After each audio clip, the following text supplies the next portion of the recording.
you say? Boogity, boogity, boogity! Let's go racing, boys! Let's go racing, boys. Love it when they're drafting, love it when they slide, love it when the back's straight, the throttle's open wide. Love it when they're making lots and lots of noise. Can't wait to hear these W's say. Boogity, boogity, boogity! Let's go racing, boys! Let's go racing, boys. Boys. Hey, let's go Racing, boys. For a long, long night at Charlotte. We welcome in Jeff Owens, talking some NASCAR. Before we go to Jeff, though, did see a tweet doing a little search here on Gavin Cavis.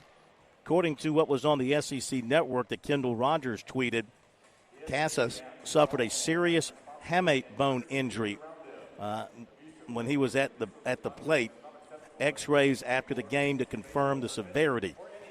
Hamate bone injury can be, and Jeff Owens knows this because he's covered baseball a long, long time, Jeff. Hamate bone injury can be a problem for anybody, but especially if you're a hitter.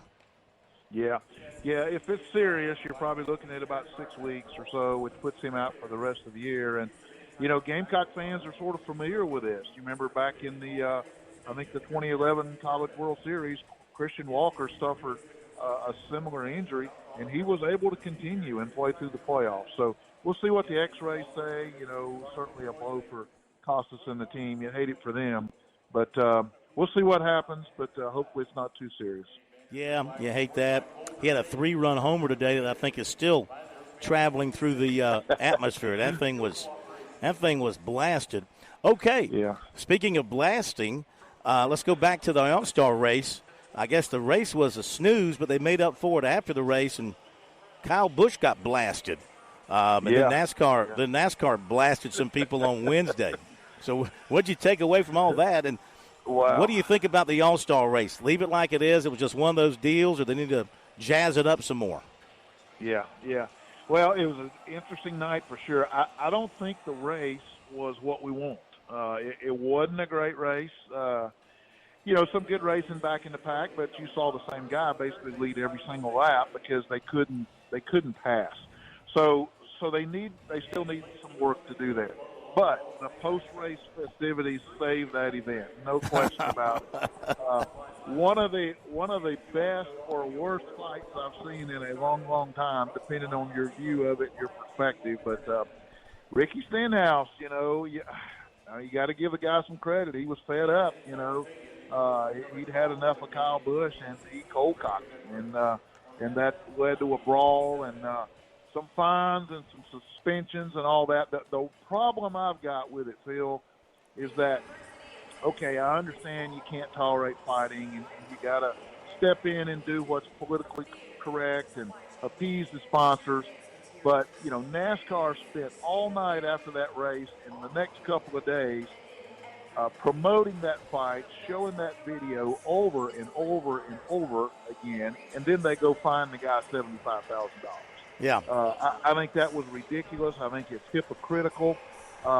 You can't tell fans that you don't want fighting and then wink, wink, celebrate it when it's over with. You know, that kind of stuff is why NASCAR has always had a credibility problem.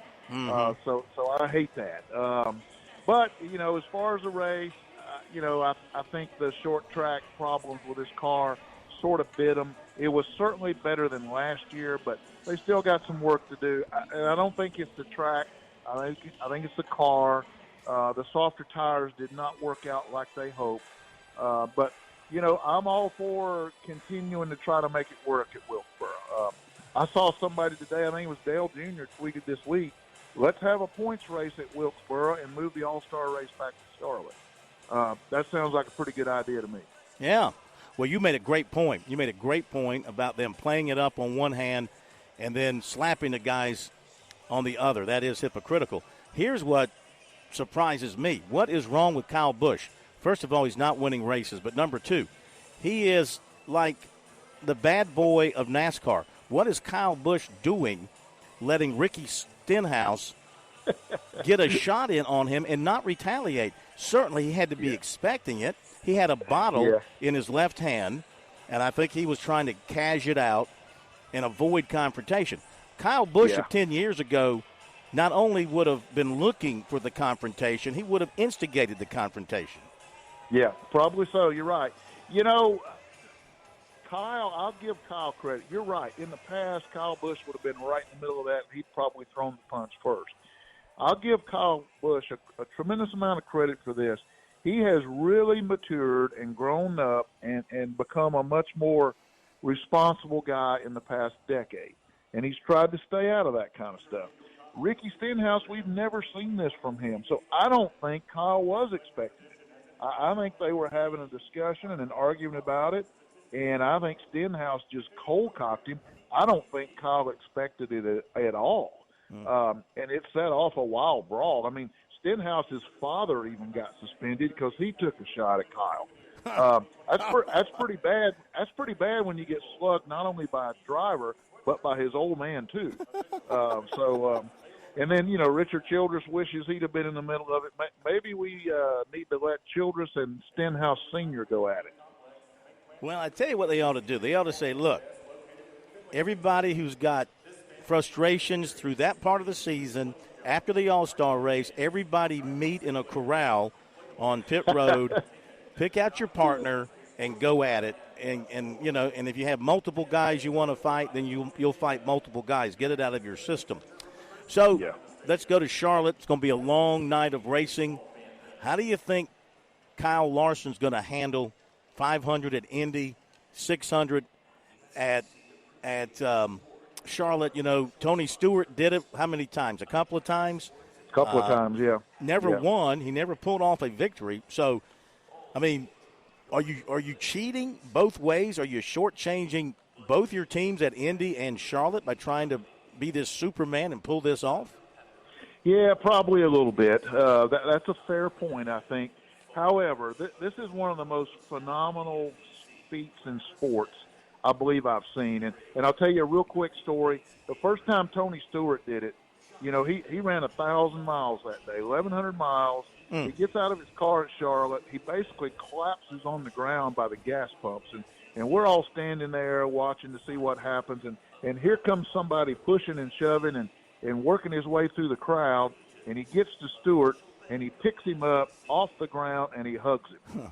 And that guy was Dale Earnhardt. Nobody respected what Stewart had done more than him. I think this is a tremendous thing for both the Indy 500 and NASCAR. And back to your original question, I don't think there's anybody out there more talented and has the demeanor to do this more than Kyle Larson, because he's raced in every car you can think of. I think he's got a shot to win the Indy 500. I really do.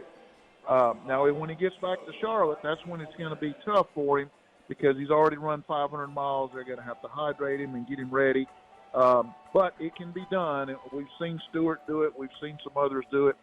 I think Kyle Larson is probably as prepared and as talented to do this sort of thing as anybody we've ever seen. When you talked to Stewart after the times he did it, did he ever say, was he ever asked what took the greatest toll, physical or mental? Where was he hurting the most?